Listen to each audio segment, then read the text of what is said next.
कुंभ में पौष पूर्णिमा का तो लगभग पूरा होने जा रहा है, जिसमें संगम में डुबकी लगाई है। लेकिन अब सबका आकर्षण और सबसे बड़ी चुनौती है अखाड़ों का अमृत स्नान। और कहते हैं ये जो महाकुंभ है, ये इसका अमृत से बेहद ही गहरा ताल्लुक, और यही वजह है कि अब जो अखाड़े, जो 13 अखाड़े, 10 नामी संन्यास की परंपरा में जो 13 अखाड़ों का विधान किया गया है, ये सभी अखाड़े बारी बारी से संगम में आकर के राजसी या फिर कहे अमृत स्नान करते हैं, जिसे कुछ दिनों पहले तक शाही स्नान कहा जाता था। वो शाही स्नान अब अमृत स्नान बन चुका है, उसका नाम बदलकर अमृत स्नान किया गया है। क्योंकि वैसे भी कहते हैं कि माघ के समय में संगम के तट पर यानी प्रयाग के तट पर अमृत वर्षा होती है, और ये जो अमृत रस है, इसी को पान करने के लिए लाखों करोड़ों की तादाद में जो श्रद्धालु हैं, वो गंगा मैया यानी फिर गंगा, यमुना और अदृश्य सरस्वती के इस अद्भुत संगम में आकर के डुबकी लगाते हैं। लेकिन अखाड़े जो 13 अखाड़े हैं, उनका आकर्षण सबसे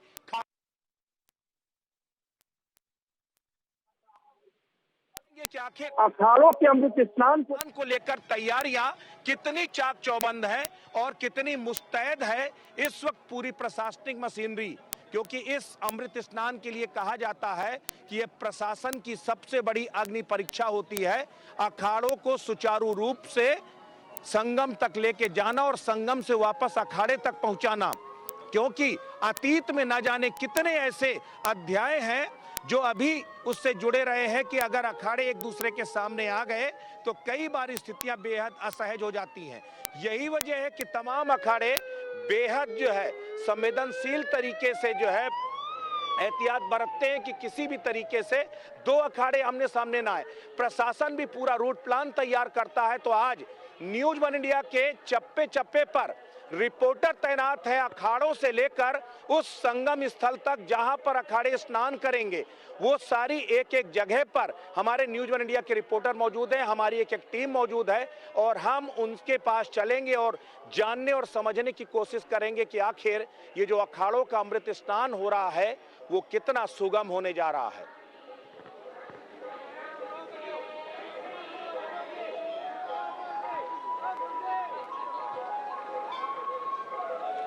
इस अमृत स्नान को लेकर चूंकि अलग अलग जगह से हमारे अलग अलग जो है रिपोर्टर्स अलग अलग जगह पर मौजूद हैं, संगम स्थल पर इस समय अर्चना कौशल मौजूद है।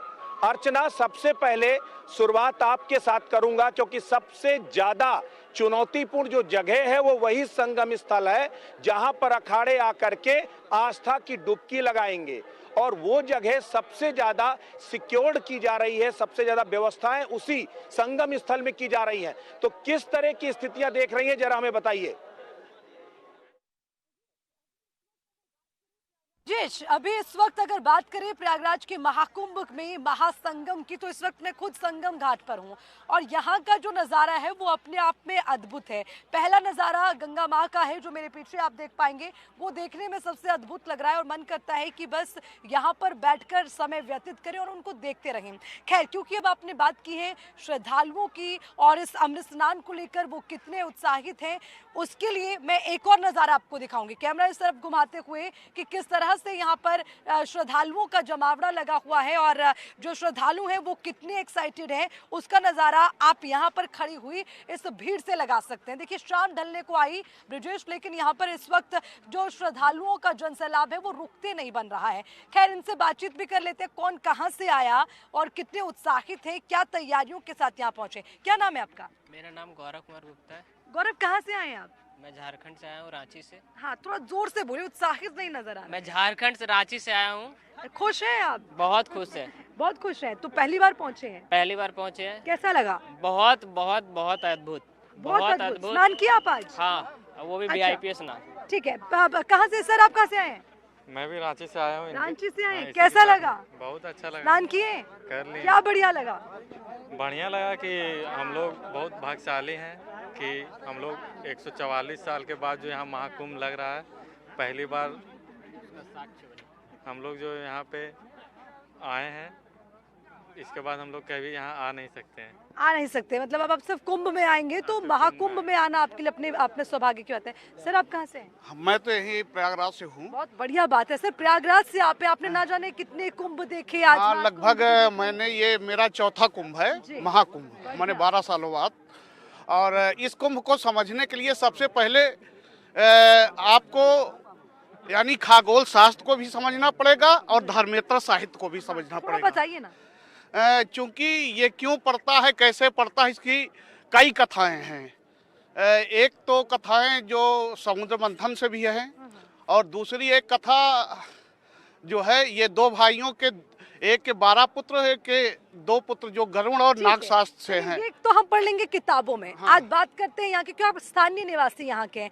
आपने जो अपनी आंखों से देखा बदलता हुआ प्रयागराज, इलाहाबाद से लेकर प्रयागराज तक और प्रयागराज से लेकर महाकुंभ तक और कुंभ तक की कहानी। ये प्रयागराज वो जगह है कि जब हर जगह धर्म का नाश होने लगता है तो सारे लोग जितने भी विद्वान आते हैं एक आस्था के रूप में जब यहाँ पहुँचते हैं तो ये विचार करने के बाद फिर एक सूत्र में इस बांधने का काम जगह जगह पे जाते हैं, जैसे वो हमारे अखाड़े के साधु हों, चाहे यहाँ के विद्वान हों, चाहे यहाँ के साहित्यकार हैं। पहला अमृत स्नान होने जा रहा है। ये कल पहला स्नान होने जा रहा है, मकर संक्रांति। और ये खगोल शास्त्र के अनुसार तो आप जानते हैं कि लोग किताबों में पढ़ लेंगे, उसका महत्व ये है कि स्नान करने के बाद जब शरीर पवित्र होता है तो मन को पवित्र करने के लिए यहाँ के विद्वानों के वचनों को सुन करके उसको आत्मसात करने के बाद ही ये पूर्ण स्नान माना जाएगा। जी, कहाँ से आए आप? डिस्ट्रिक्ट सीतापुर से। कैसा लग रहा है? बहुत अच्छा। कब आए थे? हम कल आए थे। कल आए जी। घूमे कहीं? पूरा मेला हमने घूमा। अरे वाह, पूरा कवर कर लिए, बहुत बड़ा है। पूरा मेला घूमा हमने। 25 किलोमीटर पैदल चले, हम पैदल चले। हाँ, गाड़ियों की व्यवस्था नहीं है। नहीं पैदल अच्छी बात है, फिर अवरोध हो जाएगा। अगर गाड़ियाँ चलेंगी तो गदरिंग हो जाएगी ना। हमारी सुविधा के लिए मेला महाकुंभ है। अच्छा जी। आप स्नान किए आज? बिल्कुल। कैसा लगा? बहुत अच्छा। ठंड लगी? अरे ठंड नहीं लगी। नहीं लगी। व्यवस्थाएं कैसी हैं? बहुत अच्छी है व्यवस्थाएं, बहुत आज बढ़िया। महाकुंभ, क्योंकि कल पहला अमृत स्नान होने वाला है, तमाम नागा साधु उतरेंगे, साधु संत उतरेंगे, तो आप कितने उत्साहित हैं? हम बहुत उत्साहित हैं, सभी सनातन भाई सब उत्साहित हैं। इतने बड़े पैमाने पर नागा साधुओं के दर्शन हो रहे हैं, बहुत संतों के दर्शन हो रहे हैं। ये हमारा लोगों का सौभाग्य है। आप इतना मुस्कुरा रहे हैं, कैसा लग रहा है? ये छोड़िए, बोलिए। मध्य प्रदेश से हैं। हाँ। यहाँ की प्रदक्षिणा देखने को मिल रही है। जो सनातन है हमारा, जो कुंभ का मेला आयोजन किया है, संत महंत यहाँ पर नागा साधु आ रहे हैं, जो कि हमको लगातार देखने को मिल रहा है। यहाँ पर अच्छी व्यवस्था के साथ, जो कि योगी सरकार ने यहाँ पर व्यवस्था अच्छी बनाई हुई है। यहाँ पर लोग भीड़ भाड़ से, खतरे से बाहर है, जो कि तैनात पुलिस हाई कमान भी लगाई दी जाएगी और हर जगह खुश है ना आप? हाँ, बहुत खुश बढ़िया है। ये यहाँ पे जी जी जी प्लीज बोलिए। मैं आपके चैनल से अर्चना, सबसे बड़ी बात यह है कि अब जो सबसे बड़ी चुनौती है वो चुनौती है अखाड़ों का अमृत स्नान सकुशल जनता संपन्न आपका कराना। अतिथि, वो आपका प्रशासन स्वागत के करने लिए के लिए बड़ा पूर्ण- चैलेंजिंग है। आप जिस स्थान पर अखाड़े स्नान करेंगे उस स्थान को आम श्रद्धालुओं से पूरी तरीके से सेपरेट रखा गया है। उस रूट को पूरी तरीके से बैरिकेड किया गया है। वहां पर जबरदस्त सुरक्षा है, प्रॉपर एक्शन प्लान तैयार किए जा रहे हैं। अखाड़ों से लेकर के उस संगम स्थल तक तकरीबन 10.5 किलोमीटर का वो पूरा स्नान का रूट है, जिसको किसी भी तरीके से ये प्रशासन छावनी में तब्दील कर रहा है। आपको क्या लगता है, ये प्रशासन के लिए किसी अग्नि परीक्षा से कम नहीं है? बिल्कुल बिल्कुल ब्रिजेश, आपने ये बहुत महत्वपूर्ण बात यहाँ पर कही है। इस वक्त जो सबसे बड़ी चुनौती है वो यहाँ पर प्रशासन के लिए है, क्योंकि देखिए वो कहते हैं ना, बहुत आसान शब्दों में ब्रिजेश अगर मैं कहना चाहूँ तो हमारे घर पर अगर 10 से 15 मेहमान पहुँच जाए तो हमारी सांसें फूलने लग जाती कि भैया व्यवस्था कैसे होगी। लेकिन यहाँ महाकुंभ में करोड़ों का जनसैलाब उमड़ने लग गया है और देखिए अभी 2 ही दिन हुए, मुझे लगता है कि आज आगाज हुआ, पिछले कल से लोगों का आने का सिलसिला शुरू हुआ और 1 करोड़ के ये आंकड़ा पहुंच गया। तो प्रशासन के लिए इसको व्यवस्थित करना अपने आप में बड़ी चुनौती है। हालांकि हमने यहाँ पर जितने भी जो है ATS के यहाँ पर कमांडो हैं, पुलिस प्रशासन से हमने बात की है। ब्रिजेश, इसमें एक बड़ी अच्छी बात ये लगी कि उनको व्यवस्थाएं दुरुस्त दिलाना, उसके लिए तो वो सजग हैं ही, लेकिन यहाँ पर एक बैंड की ओर से तैयारी की गई कि जो श्रद्धालु आते हैं उनका भी हम स्वागत करेंगे। वो एक अच्छी चीज यहाँ पर रही। और उसके कहते देखिए यहाँ पे कुछ वॉलंटियर मुझे नजर आ रहे हैं, इनके यहाँ लिखा हुआ है नमामि गंगे। अच्छा जी, जी जी जी अर्चना, सबसे बड़ी बात है न्यूज वन इंडिया के दर्शकों को अगर हम, क्योंकि देखिए बहुत सारे लोगों के लिए ये आकर्षण के साथ साथ कौतूहल भी होता है कि आखिर अखाड़े कैसे स्नान करते हैं, और अखाड़ों के जो नागा सन्यासी हैं, जो 10 नाम सन्यास की परंपरा से जुड़े हुए नागा सन्यासी हैं, वो आखिर इस शाही स्नान के लिए, इस अमृत स्नान के लिए इतने आतुर क्यों होते हैं, इतने व्याकुल क्यों होते हैं। आप सोचिए, अगर एक बेहद ही अद्भुत होता है, क्योंकि जो 10 नाम सन्यास की परंपरा है उसमें तमाम ऐसे दुर्लभ सन्यासी, ऐसे संत हैं जो 12 सालों तक, यानी महाकुंभ से महाकुंभ तक स्नान का ही इंतजार करते हैं, और वो 12 सालों तक वो जो है कहीं स्नान करते ही नहीं, वो केवल और केवल तपस्यारत रहते हैं। और जब वो अखाड़ों से निकलते हैं, अखाड़ों से वो भी ऐसे नहीं, पूरे शाही अंदाज में, इसीलिए इसको पहले शाही अखाड़ा कहा जाता था, क्योंकि जब राजा महाराजा अपने जो है लाव लश्कर को संतों महंतों के साथ भेजते थे, उनके स्नान के लिए राजसी ठाट बाट के साथ ये संतों के अखाड़े स्नान करते थे, इसीलिए उसे शाही स्नान कहा जाने लगा। जिस मुहूर्त में, वो शाही मुहूर्त होता है, जिस मुहूर्त में ये स्नान करते हैं, इसीलिए उसे शाही स्नान किया जाता है। वो अमृत एक तरह से काल होता है जब जो है अखाड़े स्नान करते हैं, इसीलिए उसको अब नया नाम दिया गया है अमृत स्नान जो है। तो ओवरऑल अगर देखा जाए तो ये जो अखाड़े हैं, जो नागा सन्यासी हैं, भभूत धारण करके पूरे प्रचंड वेग के साथ अखाड़ों से निकलते हैं। बस वो उनको एक ही लक्ष्य दिखाई देता, कहते हैं ना मछली की जो आंख, टारगेट क्या है, वो है मछली की आंख दिखाई देना। तो वैसे ही इनका भी लक्ष्य केवल गंगा मैया का वो आगोश है, गंगा मैया के उसमें आंचल में समा जाने के लिए व्याकुल नजर आते हैं पूरे अखाड़े जो है, और वो आते हैं और जिस वेग के साथ आकर के गंगा मैया में आकर के पूरी तरह से कूदते हैं, तो वो नजारा अपने आप में अद्भुत होता है। और लाखों करोड़ों की तादाद में जो श्रद्धालु हैं वो केवल उसे निहारने का काम करते हैं। सबसे भाव विह्वल कर देने वाला पल होता है जब अखाड़े ये अमृत स्नान करते हैं। बिल्कुल ब्रजेश्वर, देखिए जैसे आपने जिक्र किया, पहले शाही स्नान की बात होती थी और उस वक्त बिल्कुल शाही अंदाज में तमाम साधु संत निकलते थे, ये कहना गलत नहीं है। और अब क्योंकि इसे अमृत स्नान का नाम दिया गया तो ये भी कहना गलत नहीं होगा, क्योंकि ब्रजेश्वर देखिए ना, अमृत स्नान क्यों ना कहा जाए, क्योंकि इसकी जो कहानी है, इससे जुड़ी हुई जो इसकी मान्यता है, वो यही कहती है कि जो 4 बूंदें गिरी, अलग अलग जगहों का जब हम जिक्र करते हैं, उसी में एक त्रिवेणी संगम है, और लोग ये मानते हैं कि गंगा जल ये अमृत के बराबर है। जब इसमें तमाम साधु संत उतरते हैं, श्रद्धालु आस्था की डुबकी लगाते हैं, तो मानते हैं कि इससे सारे पाप धुलते हैं, उनकी आत्मा की शुद्धि इससे हो जाती है। तो मुझे लगता है कि वो उत्साह जरूर होता है। और आपने साधु संतों का जिक्र किया तो ब्रिजेश, बिल्कुल एक आपने कही ना कि वो टारगेट रहता है मछली की आंख को देखना, और वैसे ही इसे और आसान तरीके में कहें तो एक छोटा बच्चा होता है ब्रिजेश, जब वो आप दिन भर खेलता है, कूदता है, लेकिन उसके बाद उसे अपनी माँ की कोख में जाना है, और उसके अलावा उसे कितने खिलौने आप दिखा दो उसे बहका नहीं सकते।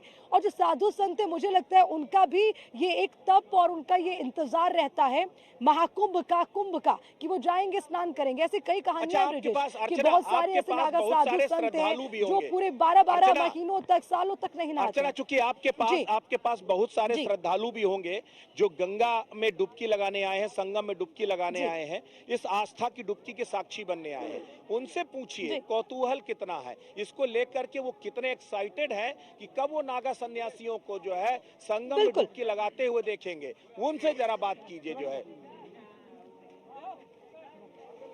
जी, आपका नाम क्या है? कमलेश कुमार। कमलेश जी, पहले तो बताइए, क्या वॉलंटियर हैं क्या? जी, गंगा सेवा दूत हैं हम लोग। अच्छा, आपकी ड्यूटी यहाँ पर लगी है? जी, मेरी ड्यूटी है यहाँ पे। आप स्नान किए खुद? जी। अच्छा, अब ड्यूटी क्योंकि आपकी लगी है, कमलेश कितनी बड़ी चुनौती लगती है आपको? ये हम लोग के लिए बहुत बड़ी, सफाई के लिए बहुत बड़ी चुनौती है यहाँ पर। जो भी जैसे हम लोग गंगा सेवा दूत हैं, दूत का मतलब संदेश देना। यहाँ पे जैसे गंदगी हुई है तो हम लोग मॉनिटरिंग करते हैं ऐप्स के द्वारा। स्कैन करेंगे, सफाई कर्मी आएंगे, गाड़ी आएगी, यहाँ से लाद के लेके चले जाएगी, और संदेश ये देना होता है जैसे आगे भक्त जन आ रहे हैं, कल्पवासी आ रहे हैं, नहाते हैं, छोड़ देते कपड़ा, छोड़ देते पॉलीथीन, छोड़ देते, उनको समझाते हैं। अब जैसे भाई लोग खड़े हुए हैं, यहाँ पे किनारा है, काफी गहराई है, यहाँ पे खड़े, इनको समझाया जाता है, ये हमारा काम होता है। और आप कर पा रहे हैं ड्यूटी? हाँ, मैं 2019 कर रहा हूँ ये 2019 से आप 2019 में कर रहा हूँ कि 2000 एक ऐसा महाकुंभ लगा था, उसमें भी बहुत श्रद्धालु बहुत दूर दूर से आए थे और बहुत संख्या में आए थे और बहुत अच्छे से हम लोगों ने उसे मैनेज किया मेले को। तो ऐसा हुआ कि इतनी ज़्यादा भीड़ तो मैनेज बहुत ज़्यादा यहाँ करना पड़ता है हम लोगों को, कि जैसे कि लोग आते हैं, कुछ लोग रास्ते भी भूल जाते हैं, तो उन लोगों को हम लोगों को रास्ता दिखाना होता है। अगर छूट गए हैं, खाना भी नहीं खाए हो, तो उन लोगों को अपने कैंप में ले जा करके खाना वगैरह सब खिलाया जाता है। ये बहुत अच्छी सेवा आप कर रहे हैं यहाँ श्रद्धालु। जी, जी। चलिए, अच्छा देखिए, मैंने पहले भी अर्चना- आपसे बात की, अर्चना, एक चीज़ चूंकि- और आपसे समझना चाहेंगे। देखिए, कल जब तमाम अखाड़े, जी जी जी, देखिए अर्चना, सबसे बड़ी बात यह है कि चूंकि अखाड़े जब स्नान करेंगे तो उस पूरे ये जो वॉलंटियर है, इनसे पूछिए कि इनको किस तरह के इंस्ट्रक्शंस दिए गए हैं अखाड़ों के खासकर स्नान करने के लिए, आम श्रद्धालुओं को किस तरीके से रोका जाएगा। अगर आप आसपास थोड़ा मूव करके वो जगह दिखा सकती हो तो भी दिखाने की कोशिश कीजिए हमारे दर्शकों को कि किस तरह के इंतजाम किए गए हैं अखाड़ों के स्नान को लेकर। ठीक है जी, हम तस्वीरें भी दिखाएंगे, लेकिन कमलेश, उससे पहले ये जानना चाहते थे कि कल तमाम देखिए अखाड़े होते हैं, वो अपने उनका एक क्रम रहता है, उसके अनुसार स्नान के लिए आते हैं, उस वक्त क्या चुनौती रहती है आपके साथ? स्नान के लिए मेन होता है डायरेक्शन बताना, ठीक है, क्योंकि बाहरी से लोग आते क्या हैं। निर्देश दिए गए आप सभी को? हम लोग को मेन इंस्ट्रक्शन है कि वो बताना कि सफाई के बारे में ज़्यादा विशेष तौर पे सफाई ज़्यादा होनी चाहिए, क्योंकि हमारी गवर्नमेंट का ये संकल्प है कि स्वच्छ होना चाहिए, ठीक है। और डिजिटल के बारे में बताया, स्कैनिंग जो भी कार्य करना है स्कैन करके करना है, तो बारकोडिंग के कल लिए। सुबह 6 बजे के साथ लगभग ये शुरू हो जाएगा, तो उससे पहले आप क्या व्यवस्थाएं हैं? हम लोग की ड्यूटी 4 बजे से है। हम 4 बजे से? 4 बजे भोर 3 बजे हम लोग आ जाते हैं कैंप छोड़ करके, 3 बजे 4 बजे हम लोग लाइन पे लग जाते हैं, हम काम पे लग जाते हैं पूरा। ठीक, जी। हमारे गंगा क्षेत्र 1800 लोगों के यहाँ पे क्षेत्र में बांटे गए हैं पूरे सेक्टरों में, जो 25 सेक्टर हैं सभी में हर एक बंदे हमारे पूरे मेले में लगे हुए हैं। उत्तर प्रदेश पुलिस यहाँ पर है, इनसे समझ लेते हैं। सर देखिए, कल का दिन आप लोगों के लिए बहुत बड़ा चुनौती भरा है। सबसे पहले तो कि एक अखाड़ा निकले, दूसरे अखाड़े का उनसे आमना सामना ना हो, उनके रूट को कैसे डाइवर्ट करना है, ये बड़ी चुनौती। सर कैसे तैयारियां कर पाना है इसके लिए? जी मैम, सरकार ने पूरी व्यवस्था की हुई है। यहाँ पे चारों तरफ आप देख रहे हैं ट्रैफिक पुलिस लगा हुआ है, हर चौराहे पे कम से कम 20-30 लोग लगे हुए हैं। अर्चना, चूंकि संगम मार्ग से आशीष पांडे भी हमारे सहयोगी हमारे साथ जुड़े हुए हैं, जरा उनसे भी समझने की कोशिश करते हैं कि आशीष, अगर अखाड़ों का जो स्नान है इसको लेकर प्रशासन ने जिस तरह की तैयारियां की हैं वो कितनी बड़ी चुनौती है और किस तरह की तैयारियां आप देख पा रहे हैं, जरा हमारे दर्शकों को बताइए। जी बिल्कुल, आज और सुबह का जो स्नान था, जिस तरह से कि लगभग शाम तक 1 करोड़ 60 लाख की श्रद्धालु इस समय संगम प्रवेश किया और गंगा स्नान किया। जाहिर सी बात है, कल अमृत स्नान है, एक भावनात्मक है और वहाँ पे जो यहाँ पे जो 1 से 1.5 करोड़ यात्री आए थे गंगा स्नान करने, उसमें बहुत से ऐसे लोग होंगे जो कल मकर संक्रांति तक उसमें स्नान करेंगे और उसमें कहीं ना कहीं जो अमृत स्नान है अखाड़ों का, वो भी एक काफी महत्वपूर्ण है। और कलपाती भी कल सुबह शुरू करेंगे, गंगा शुरू होने से पहले गंगा स्नान करें, तो जाहिर सी बात है चुनौतियां, लेकिन जिस तरह की व्यवस्थाएं देखी गई है आज कि 1 करोड़ 60 लाख के आसपास जो शाम तक जो लोग आए थे, सबसे बड़ी बात ये है आशीष, सबसे बड़ी बात यह है कि चूंकि दोनों के बीच में एक अखाड़ा जब संगम के लिए आता है और दूसरा अखाड़ा स्नान करके वापस अखाड़े के लिए जाता है, वो जो टाइमिंग होती है वो बेहद क्रूशल होती है। उस टाइमिंग को बेहद चुनौतीपूर्ण माना जाता है प्रशासन के लिए, क्योंकि जो भी सन्यासी गंगा मैया की गोद में आते हैं वो वहां से जाने का नाम नहीं लेते। लेकिन एक समय की प्रक्रिया है, 40 मिनट का समय हर एक अखाड़े को दिया गया है, मैक्सिमम 40 मिनट तक अखाड़े जो है स्नान के लिए रहेंगे। उस दौरान प्रशासन के लिए बड़ी चुनौती है कि पहले अखाड़े को स्नान से बाहर निकालना और दूसरे अखाड़े को स्नान के लिए लेकर के आना, उसको किस तरीके से एक तरह से मैनेज किया जाता है, जरा इसको बताइए। ठीक है, बिल्कुल रोड मैनेजमेंट पहले से ही तय हो जाता है, अखाड़ों को जाने का रास्ता, आने का कुछ भी समय सीमा है, समय सीमा को निर्धारित किया जाता है और कहीं ना कहीं अखाड़ों का जो अमृत स्नान है एक भावनात्मक रूप ले लेता है। साधु संत माँ गंगा के आंचल में जब जाते हैं, गंगा स्नान करते हैं, तो काफी भावपूर्ण भी रहते हैं, उनके अंदर जो भाव होते हैं पहले के चीजों को बहुत गहराई में बनाते हैं, प्रशासन की व्यवस्थाएं होती है। तो अगर पहले जैसे इससे पहले भी जो कुंभ अब और कुंभ हुए, इसमें शाही स्नान कहा जाता था, उसमें भी रोड मैनेजमेंट पहले से ही डाइवर्ट होते हैं, पहले से निश्चित होते हैं कि किस रूट से जो अखाड़ा आएगा और किस रूट से अखाड़ा जाएगा, तो ये ये तैयारियां जो होती है गेट देखो, फर्स्ट गेट जो है बहुत जरूरी है और ये बहुत जिम्मेदारी होती है प्रशासन की। सामने देखो। ये काफी प्रशासन बड़ा क्योंकि हम लगातार अखाड़ों के स्नान की बात कर रहे हैं, इसलिए हमें अपने दर्शकों को ये भी बताना होगा कि आखिर जो कौन अखाड़ा किसके साथ स्नान करता है। 10 नामी संन्यास की जो परंपरा है उसमें 13 अखाड़े हैं, जिसमें 7 सन्यासी अखाड़े हैं, 3 बैरागी अखाड़े हैं और 3 उदासीन अखाड़े हैं।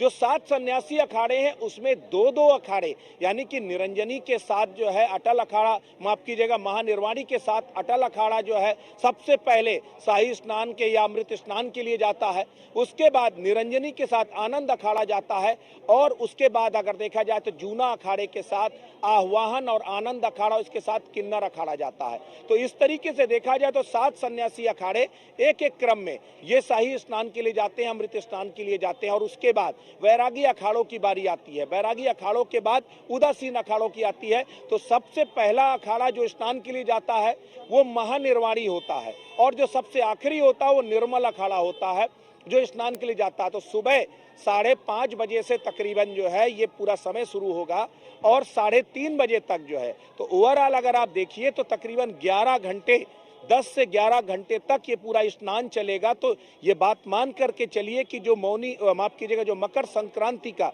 ये जो अमृत स्नान है, ये जो विशेष स्नान है, ये पर्व पूरी तरह से संतों और सन्यासियों के नाम होगा। उन जटाधारी सन्यासियों के लिए जो गंगा में, जो संगम में जो डुबकी लगा करके जो श्रृंगार करते हैं। आप देखिए, आप अगर घर से बाहर निकलते हैं, आप अगर किसी आयोजन में जाते हैं, तब आप क्या करते हैं? तब आप एक श्रृंगार करते हैं, स्नान करते हैं, फिर श्रृंगार करते हैं। और जो नागा सन्यासियों का जो श्रृंगार है वो देखते ही बनता है। जब नागा सन्यासी आते हैं उसके बाद गंगा मैया में पूरी तरीके से संगम में जाकर के जो है अपने आप को आस्था की डुबकी लगाते हैं और जमकर 40 मिनट तक अटखेलियां करते हैं। उसके बाद बाहर निकलते हैं, भभूत से अपने आप को ऊपर से नीचे तक पूरी तरीके से भभूत से उनका अपना मेकअप होता है। त्रिपुंड जो है धारण करते हैं, रुद्राक्ष पहनते हैं और उसके बाद नाचते गाते हुए बिल्कुल आह्लादित होकर के, खुश होकर के वापस जाते हैं, क्योंकि उन्हें मालूम है कि ये जो लम्हा है उन्हें नहीं पता कि वो अगली बार इस स्वर्णिम पल के साक्षी बन पाएंगे कि नहीं, इस अमृतमयी जो है इस संगम पर जाकर डुबकी लगा पाएंगे या नहीं लगा पाएंगे। तो ये अपने आप में बेहद जो है भावुक कर देने वाला पल होता है। आप सोचिए उस वक्त की जो भाव भंगिमाएं होती हैं नागा सन्यासियों की, वो अपने आप में देखने वाली होती हैं। तो ये पल हर किसी को बेसब्री से इंतजार होता है और केवल आम श्रद्धालुओं को नहीं होता, बल्कि वो जो तमाम 10 नाम सन्यास की परंपरा से जुड़े हुए जो नागा सन्यासी हैं वो भी सालों साल इंतजार करते हैं। 144 साल बाद ये पुण्य मौका आ रहा है, यानी ये पूर्ण महाकुंभ है वो 144 साल बाद आ रहा है। और वो अद्भुत, जाहिर सी बात है, जो सन्यासी एक बार इस पूर्ण महाकुंभ में डुबकी लगा रहा है वो दोबारा शायद जो है उसको डुबकी लगाने का मौका नहीं मिलेगा। इसीलिए वो पूरी तरीके से उस पल को जी लेना चाहता है, उस पल को एहसास कर लेना चाहता है। तो ये जो तस्वीरें होंगी ये हम सबके लिए भी सौभाग्यशाली होंगे, हम सब कि उस सनातन की परंपरा को, समृद्ध परंपरा को अपनी आंखों से देख रहे हैं। और जो न्यूज वन इंडिया के तमाम दर्शक हैं उनको भी हम लोग रात से लगातार वो तस्वीरें दिखाएंगे कि आखिर किस तरह से ये पूरा अमृत स्नान होता है, किस तरह से अखाड़े स्नान करते हैं, वो दिखाएंगे। आप चूंकि संगम तट पर हैं, आप आम श्रद्धालु को वहां स्नान करती हुई अर्चना देख रही हैं, इसी के साथ अखाड़े भी वहीं पर स्नान करेंगे, उससे कुछ दूरी पर जो है। आप क्या लगता है वहां पर ओवरऑल इस बार की जो तैयारियां हैं उसको आप किस तरह आंकती हैं अर्चना?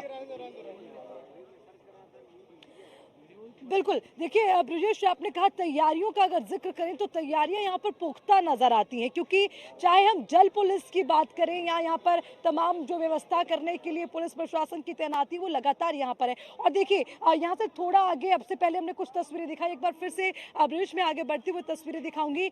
यहाँ पे यूपी पुलिस फोर्स यहाँ पर तैनात है और लगातार यहाँ पर बनी हुई है ताकि कोई भी अव्यवस्था यहाँ पर ना हो, और बैरिकेडिंग भी की गई है। और उसी के साथ जो श्रद्धालु यहाँ पर आ रखे हैं उनसे भी पूछा जा रहा है कहाँ जाना है, किसी तरह की अव्यवस्था ना हो। और यहाँ पर आप देख पाएंगे तमाम जो, क्योंकि कल अमृत स्नान होना है तो उसके लिए कुछ जगहों को बंद भी कर दिया गया है ब्रिजेश, वो इसलिए क्योंकि जो लोग हैं वो यहाँ से ना निकल सके या कोई अव्यवस्था ना हो, उसको ध्यान रखते हुए ये तमाम इंतजाम यहाँ किए गए। और अब ब्रिजेश मैं आपको दिखाऊंगी यहाँ पीछे, अगर आप देख पाएंगे तो किस तरह से यूपी एटीएस की तरफ से तैनाती यहाँ पर है, महिला कमांडो भी यहाँ पर तैनात है, लगातार पूरी तरह से अलर्ट है, किसी भी तरह से कोई भी चूक ना हो इसका भरपूर ख्याल रखा जा रहा है।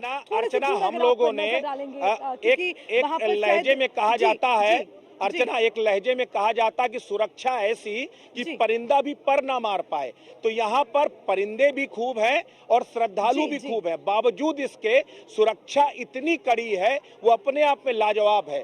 आप चाहे वाटर ड्रोन से लेकर के गरुड़ कमांडो तक की बात कर लीजिए, एटीएस से लेकर एनआईए तक बात कर लीजिए, यूपी पुलिस से लेकर पीएसी तक की बात कर लीजिए, अभेद्य सुरक्षा घेरा तैयार किया गया है। इस महाकुंभ को डिरेल करने के लिए बहुत सारे आतताइयों ने कोशिश की है, लेकिन ये सुरक्षा कर्मियों की अपनी प्रतिबद्धता है कि उन्होंने कह दिया है कि इन श्रद्धालुओं पर अगर एक आंच भी आई तो वो जिंदा वापस नहीं जाएगा। तो इस तरह की सुरक्षा व्यवस्था की गई है और यही वजह है कि श्रद्धालु बिना किसी भय के, बिना किसी डर के वो निष्फिक्र होकर के आ रहे हैं कि उन्हें मालूम है कि एक तरफ जो है जहां ईश्वर की इच्छा के बगैर पत्ता नहीं हिलता, और जब ईश्वर खुद जो है इस वक्त कहते हैं, जो प्रयाग है तीर्थों का तीर्थ प्रयाग यूं ही नहीं कहा जाता, कहते हैं कि आप 1000 बार अश्वमेघ यज्ञ कर लीजिए, 100 बार वाजपेयी यज्ञ कर लीजिए, 1,00,000 बार पूरी पृथ्वी की प्रदक्षिणा कर लीजिए और एक बार केवल महाकुंभ में स्नान कर लीजिए, महात्मा एक होता है। और खुद यहाँ पर समस्त देवता भी इसी प्रयाग के संगम पर, इसी त्रिवेणी संगम पर स्नान करने के लिए आते हैं, इस पावन मौके के साक्षी बनने आते हैं। कहा गया है कि जो ऋषि मुनि, जो संत हैं, इन संतों का जब जो है अमृत स्नान होता है तो उसके साक्षी समस्त देवता बनते हैं, वो उस पल के साथ, क्योंकि वो जी लेना चाहते हैं। तो जो देवत्व की बात करते हैं, देवता खुद उस देवत्व को जीते हैं, यही है अमृत स्नान जो है। तो उस वक्त पर सुरक्षा तो अपने आप में जो है पूरी काफी, और वैसे भी जो अखाड़े हैं ना, हमारे अखाड़े शस्त्र और शास्त्र दोनों से सुसज्जित है। बड़ी दिलचस्प बात है कि दुनिया का एकमात्र धर्म ऐसा है सनातन, जो शस्त्र और शास्त्र दोनों से सुरक्षित है, दोनों से सुसज्जित है। अगर आप शास्त्रों से नहीं मानेंगे तो शस्त्र से मानेंगे, आप जैसे मानेंगे वैसे मनाएंगे। तो आतताइयों के लिए ये नागा सन्यासी खुद सक्षम है, लेकिन योगी आदित्यनाथ की सरकार ने इस तरह की सुरक्षा व्यवस्था की है कि परिंदा भी पर नहीं मार सकता।